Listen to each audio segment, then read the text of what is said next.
colega Carlos Andrade, depois vou franquear aqui a palavra para conclusões e mais alguma opinião dos nossos convidados, para a gente encerrar essa audiência pública ouvindo nossos convidados. Boa tarde a todos. Deputado Henrique Fontana, primeiro eu quero parabenizá-lo pela ousadia de trazer essa discussão que afeta toda uma sociedade que está sobre esse planeta, né? Cumprimentar o deputado Ezequiel, do mesmo modo ao deputado Paulo Teixeira, que o acompanha nesse requerimento.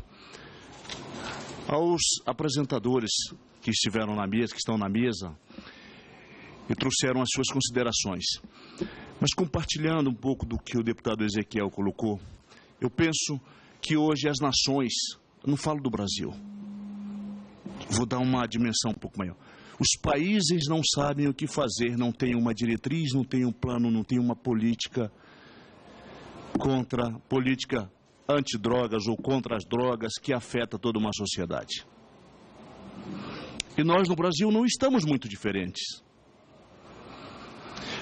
E penso que nós estamos discutindo consequências também, como o meu amigo deputado Ezequiel colocou aqui agora há pouco. Eu venho de um estado onde faz fronteira com dois países, com a Venezuela e com a Guiana. E vocês podem... E a Venezuela faz um pouquinho mais à frente, faz fronteira com a Colômbia. Aí vocês podem imaginar onde nós estamos inseridos. Nós estamos falando do Planalto Central, aqui onde está o meu amigo do Mato Grosso, e estamos falando lá do extremo norte do Brasil. E aonde as vossas apresentações nem de perto chegam ali naquelas sociedades, naquelas comunidades que estão ali. 46% daquele estado estão colocados para as comunidades indígenas. Imagine o que nós estamos passando ali. Então, doutor Luiz Guilherme, realmente nós precisaríamos conhecer um pouco mais o que seriam esses casos de sucesso. Eu acho que nós precisaríamos ser mais pragmáticos do ponto de vista. Quando o deputado Ezequiel colocou, e entendo que ele colocou com muita propriedade, onde nós temos a Força Nacional, onde nós temos o nosso Exército Brasileiro dentro das favelas, e as nossas fronteiras estão completamente abertas no tráfico de droga, no tráfico de armas, e tudo que não tem valia está passando por ali e afetando os nossos jovens, as nossas crianças, porque hoje você olha as crianças de 12 anos de idade, 10 anos de idade, eles portam uma arma que um policial não carrega. O Coronel Biratã deve ter essa experiência. Crianças estão com metralhadoras, submetralhadoras, fuzis,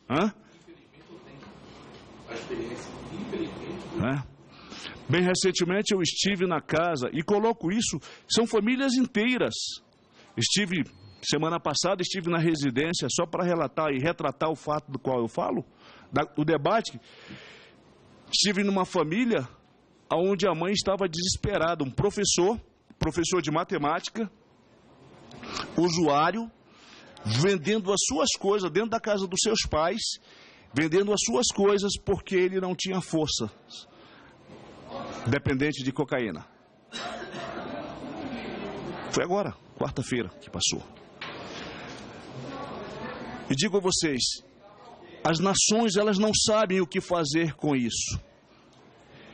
E eu penso que eu acho que nós poderíamos fazer. Nós falamos da Europa. A Europa, na verdade, a Holanda e outros países, Portugal, eles ousaram, eles estão tentando, eles estão buscando alguma alternativa. Certamente nós não podemos fazer diferente. Mas eu penso que nós precisamos criar. Tem coisas que não podem ser feitas, esperarmos, por exemplo, o que vai acontecer em abril. Eu penso que tem coisa que o governo brasileiro, nós, quando eu falo governo, eu falo o Estado brasileiro, que envolve todos os três poderes, e eu acho que nós poderíamos tomar, sim, ações, Ezequiel. Eu penso, sim, que as nossas fronteiras, elas poderiam... Vai resolver completamente? Eu penso que não. Mas eu penso que seriam algumas das medidas. Seria um plano de ação onde teriam medidas que poderiam ser trabalhadas. Seriam ações paralelas, mas eu tenho certeza que o Estado brasileiro tem negligenciado desse ponto de vista.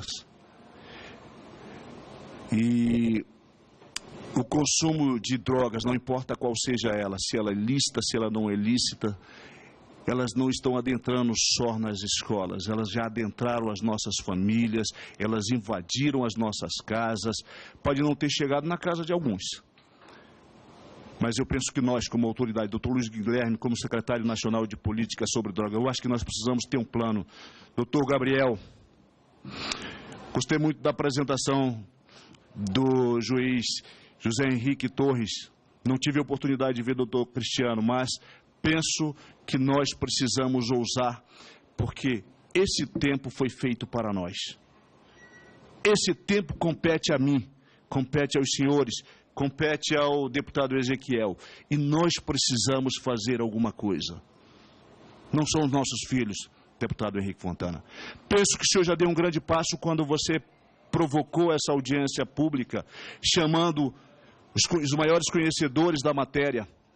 Penso que o mundo todo não sabe o que fazer com essa... Não é política, não há uma política clara.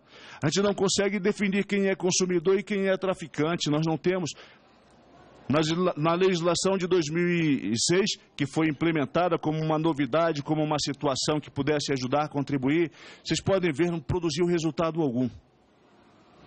E penso que os senhores, assim como eu me incluo também nisso, nós fomos feitos para esse tempo. E compete a nós fazermos alguma coisa ou ficarmos sentados nas cadeiras esperando esses males tomar conta da sociedade da qual nós fazemos parte. Deputado Henrique, muito obrigado e parabéns pela ousadia de provocar essa audiência e trazer esse tema para debate. Penso que não só essa tribuna, mas eu penso que esses bancos aqui deveriam estar cheios para falarmos sobre isso, porque diz respeito sobre nós, sobre as nossas vidas e sobre as nossas gerações. Muito obrigado. Muito obrigado. Eu quero até, aproveitando e agradecendo as palavras da complexidade, a minha avaliação é que isto vai ajudar muito a nós e ao mundo inteiro.